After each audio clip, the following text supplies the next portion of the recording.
Orange is the New Black premieres season 4, and in the fall there will be a splashy new TV version of the Rocky Horror Picture Show. Both of these productions have something in common. They feature the first transgender actress ever to be on the brink of superstardom. Laverne Cox has a unique American success story, one that transcends transgender. When you're a 6'2" African-American trans woman, you get called a lot of things. Glamorous, sexy, beautiful. Do you ever get tired of being called beautiful? No.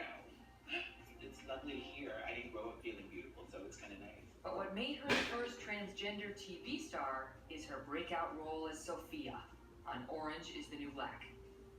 I'm here because I realized you might be my only friend. One of the models for her character, Sophia, is Cece McDonald, a transgender woman who was in prison for manslaughter after defending herself from an attack. Laverne is the executive producer of an upcoming documentary about McDonald called Free Cece, and she may well be on her way to becoming a trans icon. She's taking on the role made famous by Tim Curry in a remake of the Rocky Horror Picture Show.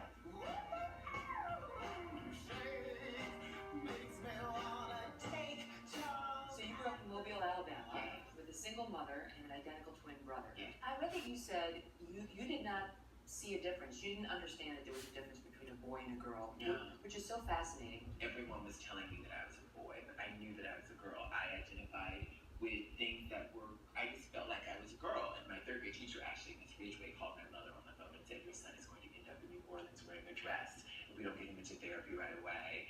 What did the therapy consist of? The whole idea was that we must fix me, that there was something wrong with me. The therapist talked to my mother about injecting me with testosterone to make me more masculine. So luckily for me, a red flag went up for my mother. Something didn't seem quite right to her about injecting her third grader with testosterone to make them more masculine. So we discontinued the therapy. And when you were 11, you took a bottle of pills. Yeah. Why? I didn't think we'd be going there. Sorry. 41% of all transgender people report having attempted suicide. When I was 11, I did as well. What had happened is that as puberty started, I also, in addition to being very feminine, I realized I was attracted to boys. And I learned in church that this was a sin. And then my grandmother also passed away when I was in 6th grade. She was an amazing woman. She was a domestic worker. She worked in the homes of white folks in the segregated South, cooking and cleaning. And she was this dignified woman. And so I thought that she was up in heaven looking down on me. And I imagined she was extremely disappointed that I was having these thoughts about boys. And the idea of disappointing her made me not want to live. And so I went to the medicine cabinet and took a bottle of pills and swallowed them. And I went to sleep hoping not to wake up. Did you ever worry that your mom didn't love you? That's exactly what I worried about.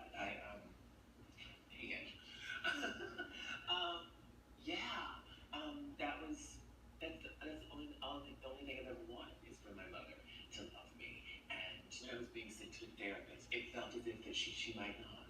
So when you told your mother that you identified as female, what was her reaction? I called my mom and told her, I'm a girl. This has been going on with me my whole life. The first thing my mother said was, but you have such big hands and feet. You would think if she was going to object to a body part, she would have chosen something other than hands and feet.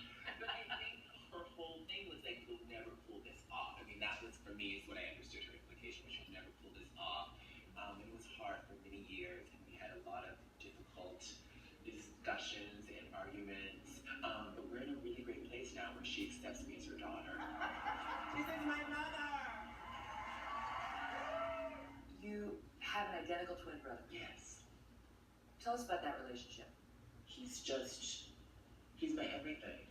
He's my brother.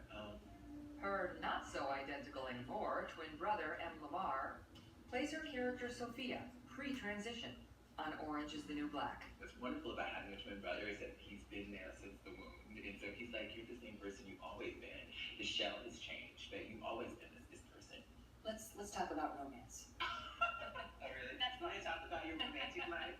Let's talk about you. Are you dating anyone? I don't really talk about dating, Megyn. Oh, come on. Give us a little something. Dating as a trans woman is really hard. I feel really lucky right now at this stage in my life that things are good on that front. What kind of men do you like? What kind of men do you date? That he's kind of creative. His I found is better for me. Looks are important. I love waking up in the morning and seeing a beautiful man next to me. That's like one of the best things in the world. Amen. So I enjoy, looking over and seeing a beautiful man. Now, if you could go back and wave a magic wand and have been born with a female body, would you do that? I wouldn't. I wouldn't. And the reason for that is because I now believe that being transgender is beautiful. Do you feel that making the transition solved a lot of your problems or created new ones? Being a black transgender woman in America is really hard. It's been really hard for me. But for me, living a lie was much worse. I need to be in my truth.